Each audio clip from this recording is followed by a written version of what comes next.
Avez-vous déjà regardé le jardin de votre voisin en vous demandant pourquoi ses tomates sont énormes alors que les vôtres restent toutes petites? Vous travaillez dur, vous achetez de bonnes graines, vous arrosez tous les jours, et pourtant, la récolte est toujours un peu décevante. C'est très frustrant. Aujourd'hui, nous allons parler d'un sujet qui va changer votre vie de jardinier. Je vais vous montrer comment planter vos légumes pour que votre récolte soit littéralement multipliée par 2. Oui, vous avez bien entendu. 2 fois plus de légumes avec le même espace. Je vous promets que vous allez apprendre des choses surprenantes. Nous allons voir une méthode secrète qui contredit totalement ce qui est écrit au dos de vos paquets de graines. La plupart des gens font une erreur énorme dès la première minute de plantation. Et cette erreur condamne la plante pour tout le reste de la saison. Mais avant de découvrir cette vérité cachée, j'ai une question pour vous. Quel a été votre pire échec dans votre potager jusqu'à aujourd'hui? Dites-le moi dans les commentaires juste en dessous. Prenez position. Pensez-vous avoir la main verte ou la main noire? Partagez cela avec nous, on va bien rigoler. Pour bien comprendre, il faut remonter un peu dans le temps. Les humains cultivent la terre depuis des milliers d'années. Autrefois, la survie dépendait de la qualité de la récolte. Les anciens observaient la nature avec une grande attention. Ils comprenaient comment les plantes interagissaient avec le sol, le soleil et l'eau. Mais aujourd'hui, avec nos vies modernes, nous avons pris de mauvaises habitudes. Nous sommes devenus pressés. On nous a vendu l'idée que le jardinage était industriel. On achète un plant, on creuse un petit trou, on met la plante dedans, on rebouche et on espère un miracle. C'est un peu comme jeter un enfant dans une piscine glacée et lui dire d'apprendre à nager tout seul. Les plantes sont des êtres vivants. Elles ont besoin d'un bon lit, d'une bonne nourriture et de conditions parfaites dès le premier jour. Le concept que nous allons aborder s'appelle la plantation intelligente. C'est un retour aux sources, combiné avec la science moderne. Il ne s'agit pas de travailler plus. Il s'agit de travailler de manière beaucoup plus rusée. Si vous donnez à la jeune plante exactement ce qu'elle veut au moment où elle touche la terre, elle vous récompensera avec une explosion de fruits. Commençons par la base absolue de votre potager. C'est le sol. La toute première étape pour doubler votre récolte se passe bien avant de toucher une seule graine. Il y a un mythe très tenace chez les jardiniers amateurs. Ce mythe dit qu'il faut retourner la terre en profondeur avec une grosse machine. Beaucoup pensent que cela aide les racines. Mais c'est une énorme erreur. En faisant cela, vous tuez littéralement la vie de votre sol. Imaginez une ville très bien organisée sous la terre. Il y a des vers de terre, des champignons bénéfiques et des millions de bonnes bactéries. Quand vous retournez la terre violemment, c'est comme si vous jetiez une bombe sur cette petite ville souterraine. Au lieu de cela, vous devez utiliser une méthode beaucoup plus douce. Utilisez une grande fourche écologique. Vous la plantez dans le sol et vous faites juste un léger mouvement de levier pour aérer. L'idée est de faire respirer la terre sans tout détruire. Un sol vivant agit comme une grande éponge magique. Il va retenir l'eau de pluie et stocker les nutriments. Vos jeunes pousses vont pouvoir y plonger leurs racines sans aucun effort. Si vous plantez dans un sol dur comme du béton, la plante va s'épuiser. Elle va dépenser toute son énergie pour chercher de la nourriture. Si vous aérez doucement, la plante utilisera cette même énergie pour créer des fruits. Moins d'efforts pour les racines égale 2 fois plus de légumes dans votre panier à la fin de la saison. Passons maintenant à un concept fascinant, l'espacement intelligent de vos cultures. Quand vous achetez un paquet de graines, il y a toujours des instructions strictes au dos. On vous dit de planter en ligne droite parfaite, avec 30 cm entre chaque plante. Oubliez ces lignes droites. C'est un mythe industriel conçu pour les tracteurs, pas pour votre jardin. La vérité est qu'il faut planter en quinconce, c'est-à-dire en zigzag. Imaginez les sièges dans une salle de cinéma. Si tout le monde est aligné derrière la même personne, personne ne voit l'écran. Mais si les sièges sont décalés, tout le monde profite du spectacle. C'est exactement la même chose pour les feuilles de vos plantes par rapport au soleil. En plantant en zigzag, chaque plante reçoit un maximum de lumière sans faire d'ombre à sa voisine. De plus, cette méthode de plantation en quinconce crée un feuillage très dense au-dessus du sol. Ce feuillage épais va faire de l'ombre sur la terre. Et vous savez ce qui déteste l'ombre? Les mauvaises herbes. Vous aurez donc beaucoup moins de désherbage à faire. Vos plantes utilisent l'espace de manière beaucoup plus efficace. Vous pouvez ainsi mettre 15 à 20% de plantes en plus sur la même surface. Et comme elles capteront mieux le soleil, chaque plante produira beaucoup plus. C'est un double bénéfice immédiat pour votre potager. Voici une autre erreur fatale que presque tout le monde commet. L'orientation de vos plantations par rapport au soleil. Vous ne pouvez pas planter vos légumes au hasard. Il faut penser comme un architecte qui installe des panneaux solaires. Le soleil se lève à l'est et se couche à l'ouest. Sa trajectoire est courbée. Si vous placez vos grandes plantes devant vos petites plantes, c'est la catastrophe. Prenons un exemple très clair. Si vous plantez du maïs ou de grandes tomates géantes du côté sud de votre potager, ces géants vont bloquer toute la lumière. Vos petites salades et vos radis qui sont derrière vont vivre dans l'obscurité. Ils vont pousser très lentement et rester fragiles. La règle d'or est simple. Mettez toujours les plantes les plus petites au sud. Ensuite, les plantes de taille moyenne au milieu. Et enfin, les grandes plantes grimpantes tout au nord du jardin. Comme cela, c'est comme des gradins dans un stade. Le soleil frappe chaque niveau de manière parfaitement égale tout au long de la journée. Cette simple organisation spatiale permet à la photosynthèse de fonctionner au maximum pour chaque légume. Une plante qui reçoit sa dose parfaite de soleil chaque jour pousse 2 fois plus vite. Elle devient plus résistante aux maladies et au final, elle vous offre des fruits beaucoup plus sucrés et en plus grande quantité. Parlons d'un secret vieux comme le monde, les associations de culture. Beaucoup de gens croient au mythe du potager bien rangé. Un carré seulement pour les tomates, un autre carré seulement pour les haricots. C'est une vision très triste et très peu naturelle. Dans la nature, les plantes aiment vivre en communauté. Certaines plantes sont de véritables meilleures amies. Elles s'entraident. L'exemple historique le plus puissant s'appelle les 3 sœurs. C'est une technique inventée par les peuples anciens d'Amérique. Vous plantez du maïs, des haricots grimpants et des courges ensemble dans le même trou. Pourquoi? C'est magique. Le maïs pousse très haut et sert de tuteur naturel. Le haricot grimpe sur le maïs et en échange, il capte l'azote de l'air pour nourrir le sol. La courge, avec ses grandes feuilles géantes, couvre le sol. Elle empêche l'eau de s'évaporer et bloque les mauvaises herbes. C'est une équipe parfaite où chacun fait son travail. Si vous séparez ces 3 légumes, ils donneront une récolte normale. Si vous les plantez ensemble avec cette méthode, ils vont s'entraider pour devenir énormes. Vous pouvez faire cela avec plein d'autres légumes. Mettez du basilic au pied de vos tomates. Le basilic repousse les insectes nuisibles et donne un meilleur goût à la tomate. En associant les bonnes plantes, vous créez un système de défense et de nutrition automatique qui booste vos rendements de manière incroyable. Abordons maintenant le sujet crucial de la profondeur de plantation. Il y a un autre mythe redoutable ici. On entend souvent dire qu'il ne faut pas enterrer la tige d'une jeune plante, sinon elle va pourrir. Pour beaucoup de plantes, c'est vrai. Mais pour le roi du potager, la tomate, c'est un mensonge absolu. C'est même le contraire. Voici la vérité qui va transformer vos tomates. La tige d'un plant de tomate est recouverte de tout petits poils blancs. Si vous regardez de près, on dirait un léger duvet. Ces petits poils sont en fait des racines en attente. Des racines qui dorment. Si vous plantez votre jeune plant de tomate superficiellement, il n'aura qu'un petit réseau de racines en bas. Mais si vous creusez un trou profond, ou même une longue tranchée, et que vous couchez la plante pour enterrer une grande partie de la tige, la magie opère. Tous ces petits poils vont se transformer en racines fortes et vigoureuses sous la terre. Vous passez d'un petit système racinaire de la taille d'une balle de tennis à un système géant de la taille d'un ballon de football. Plus il y a de racines, plus la plante peut boire d'eau pendant les grandes chaleurs de l'été, plus elle peut manger de nutriments. Une tomate avec un système racinaire immense ne tombera jamais malade. Et surtout, elle aura l'énergie nécessaire pour produire 2 fois plus de grappes de tomates juteuses. Il est temps de parler de l'arrosage juste après la plantation. C'est une étape où 90% des gens se trompent lourdement.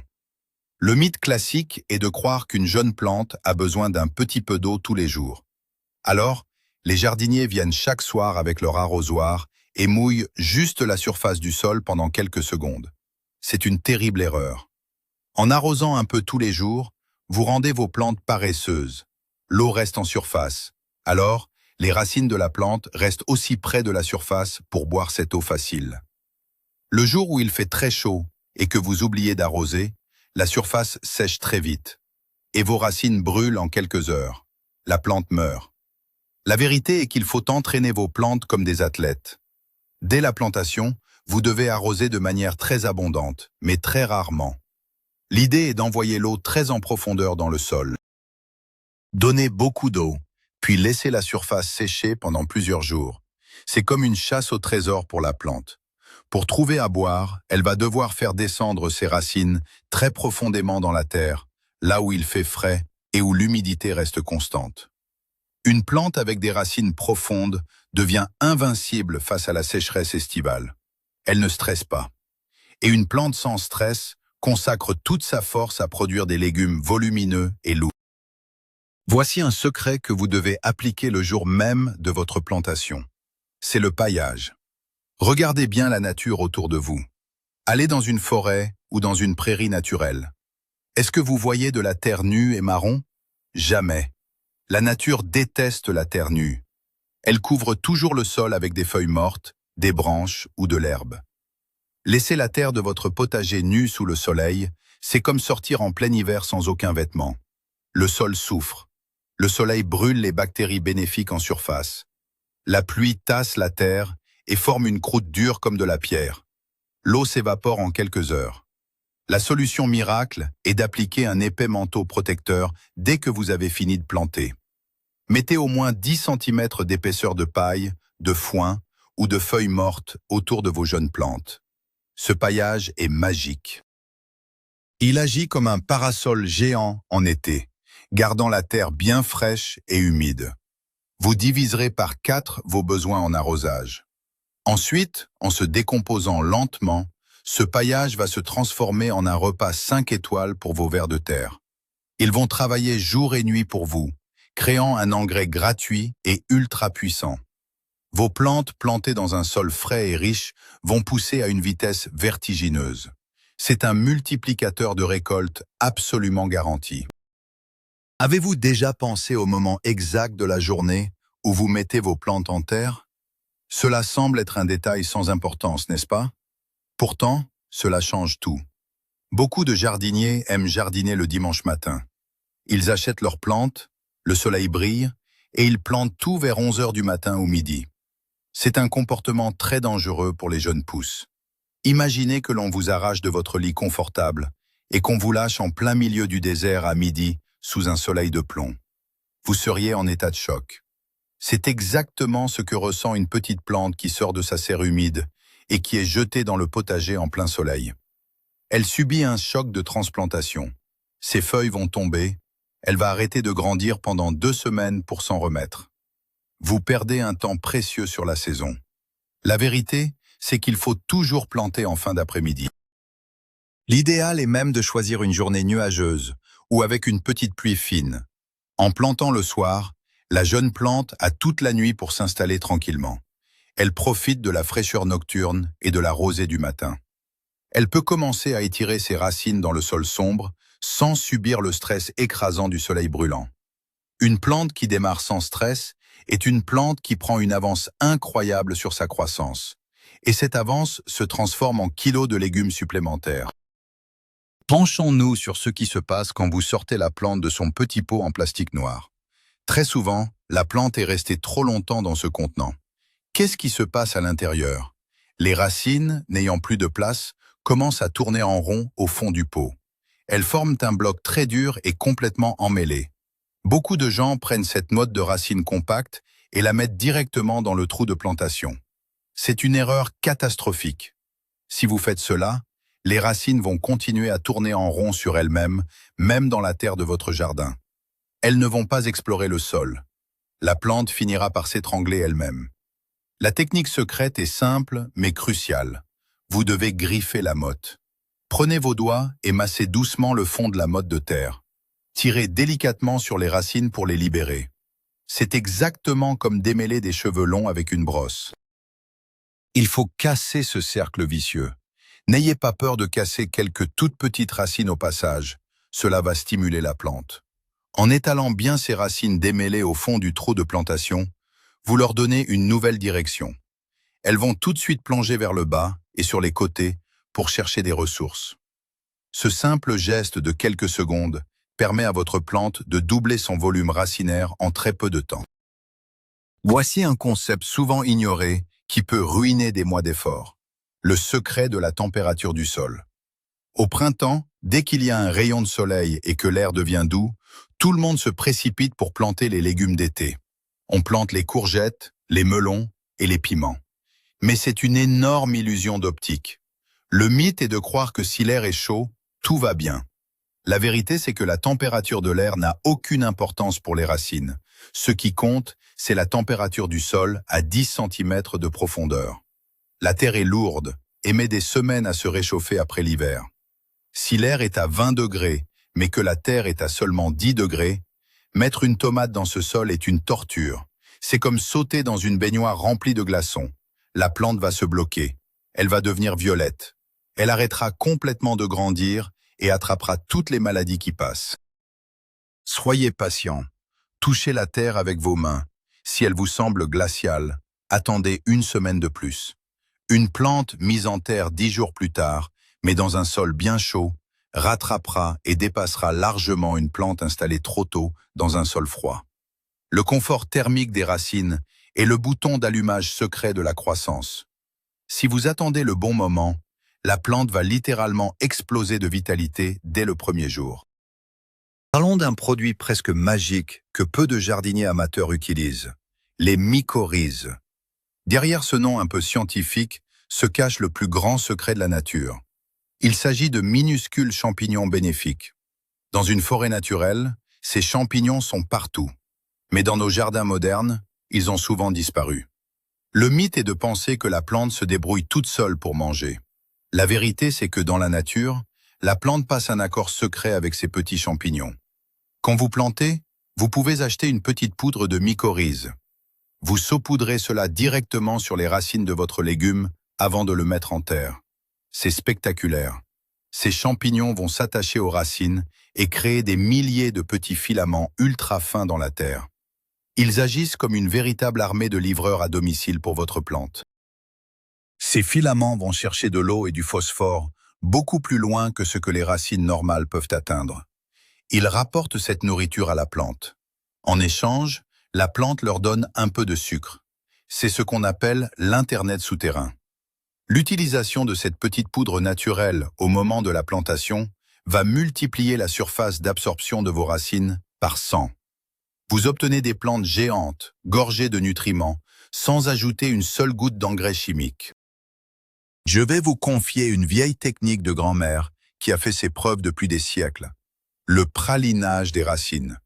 Cela concerne surtout les plantations à racines nues, comme les poireaux, les salades ou même les petits arbres fruitiers. Le mythe moderne veut que l'on prenne la plante propre et qu'on la mette dans la terre sèche. C'est une méthode brutale. La technique ancienne du pralinage consiste à préparer un bain de boue magique. Vous prenez un seau, vous mélangez de la belle terre de jardin, un peu de compost bien mûr et de l'eau de pluie. Vous remuez jusqu'à obtenir une pâte qui ressemble à de la pâte à crêpes très épaisse. Juste avant de planter, vous trempez les racines nues de vos poireaux ou de vos salades dans cette boue. C'est comme offrir une séance de spa luxueuse à vos légumes. Cette boue riche va gainer les petites racines fragiles.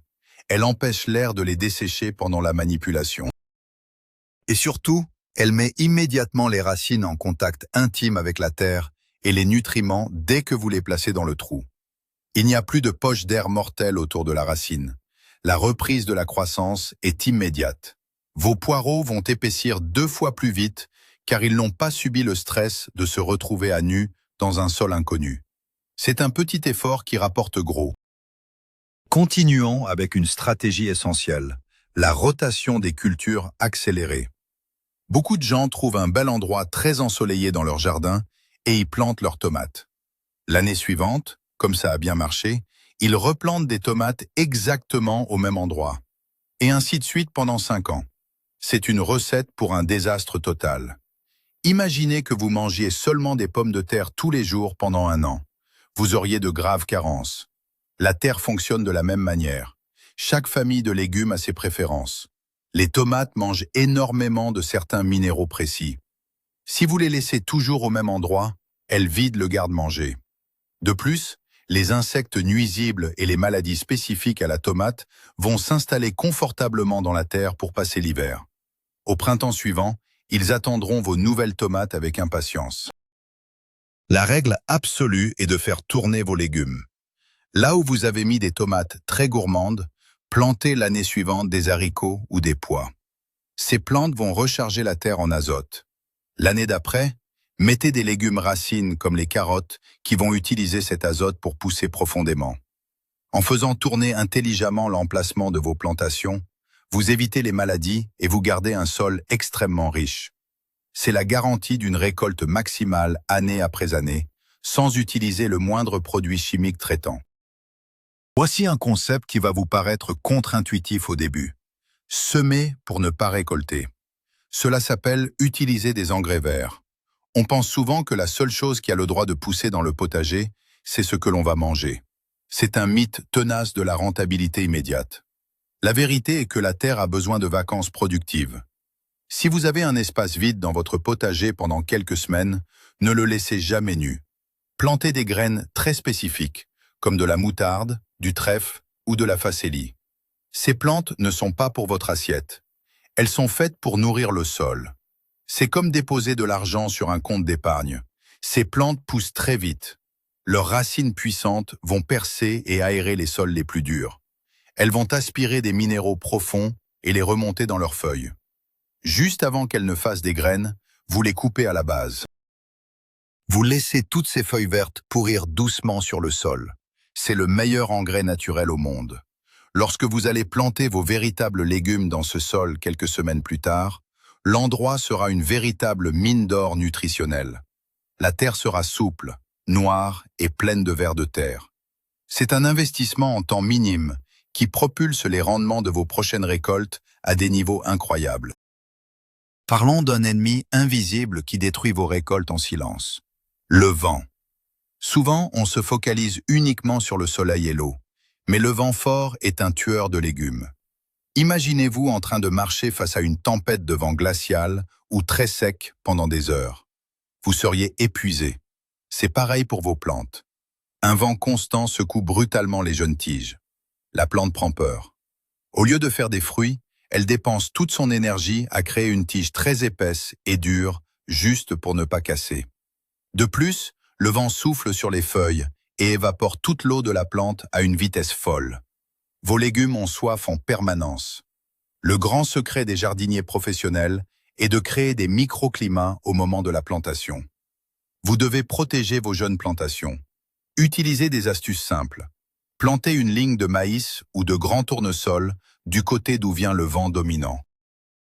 Ces grandes plantes vont agir comme un mur naturel. Elles vont briser la force du vent. Derrière ce mur protecteur, l'air sera calme et beaucoup plus chaud. Vos courgettes et vos aubergines s'y sentiront comme dans une bulle tropicale confortable.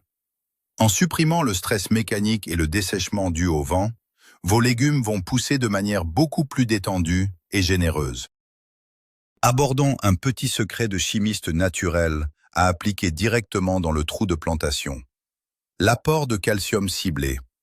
Avez-vous déjà eu cette terrible surprise de voir vos magnifiques tomates ou vos poivrons commencer à mûrir, mais avec une énorme tache noire toute pourrie en dessous? C'est le cauchemar de tout jardinier. On appelle ça le cul noir de la tomate. Contrairement aux idées reçues, ce n'est pas une maladie infectieuse. Ce n'est pas un champignon. C'est un simple problème de santé. C'est une grave carence en calcium au moment où le fruit se forme. La solution doit être apportée dès le premier jour de la plantation. Voici une astuce fantastique et gratuite. Pendant l'hiver, gardez toutes vos coquilles d'œufs. Faites-les sécher et broyez-les finement pour en faire une poudre. Le jour où vous plantez vos tomates, vos poivrons ou vos courges, jetez une grosse poignée de cette poudre de coquilles d'œufs au fond du trou de plantation. Mélangez un peu avec la terre. Les racines de votre plante grandiront au milieu de cette réserve de calcium naturel. L'absorption se fera tout au long de la saison, lentement. C'est comme construire des os solides pour un enfant en pleine croissance. Vos fruits seront parfaits, brillants et sans aucune tache noire. Rien qu'en sauvant ces fruits malades, vous allez mécaniquement doubler le poids de votre récolte saine. Voici une technique très difficile psychologiquement, mais qui est redoutablement efficace. La taille de formation immédiate.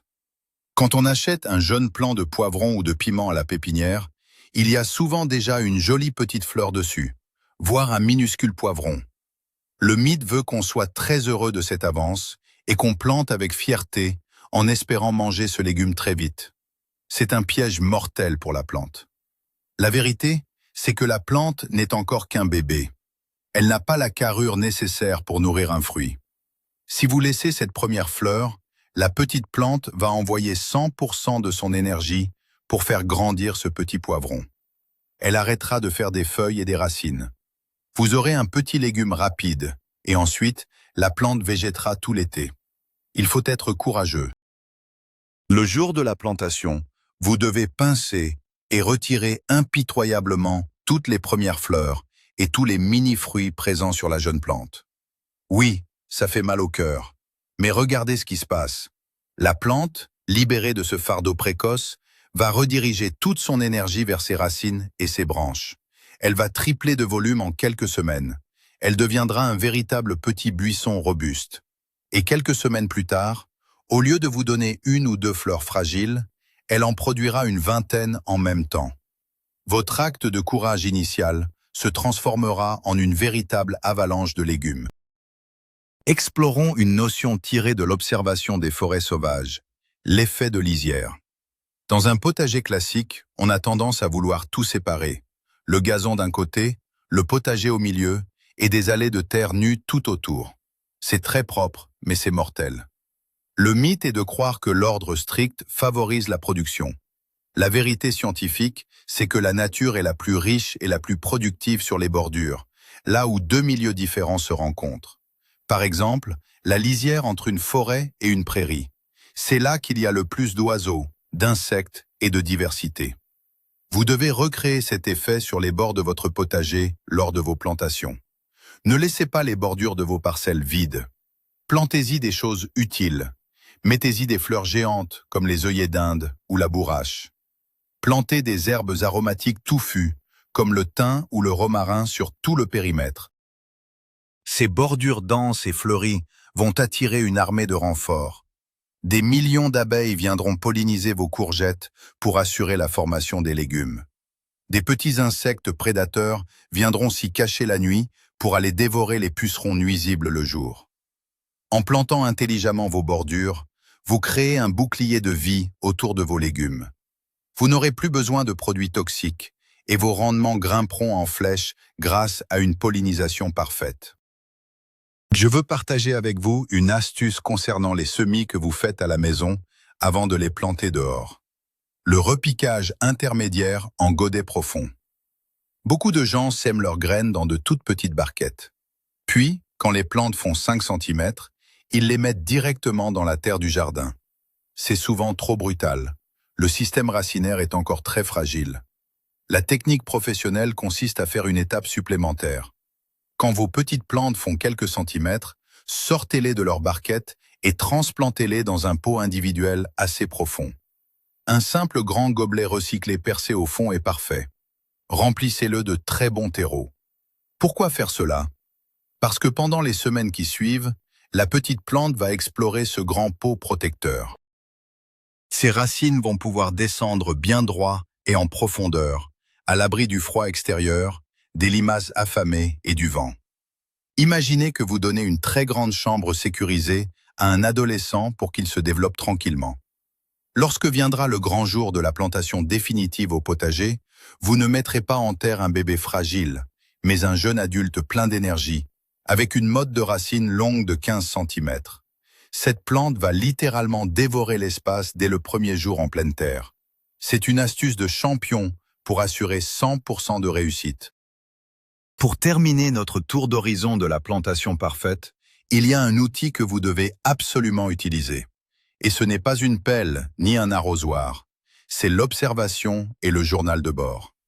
Il y a un très vieux proverbe de paysan qui dit « L'ombre du jardinier est le meilleur des engrais ». Le grand mythe moderne, c'est de planter ses légumes en mai, de partir en vacances et d'espérer revenir en août pour ramasser de gros paniers. Ça ne marche jamais. Le secret des jardiniers qui doublent leur récolte chaque année, c'est l'adaptation. Lorsque vous plantez, prenez un petit carnet. Notez la date. Notez le nom exact de la variété de tomates ou de salade. Notez l'endroit précis où vous l'avez mise. Et surtout, revenez vous promener dans votre potager tous les 2 jours, même pour 5 minutes. Regardez vos plantes. Sont-elles bien vertes? Les feuilles du bas deviennent-elles jaunes? Y a-t-il des petites morsures d'insectes? La nature vous parle en permanence à travers des petits signaux visuels. Si vous voyez un petit problème très tôt, comme un début de sécheresse ou l'arrivée de 2 pucerons, vous pouvez réagir en 1 minute avec un peu d'eau ou du savon noir. Si vous ne regardez jamais, ces 2 pucerons deviendront 1 million en 3 semaines et dévoreront toute votre récolte.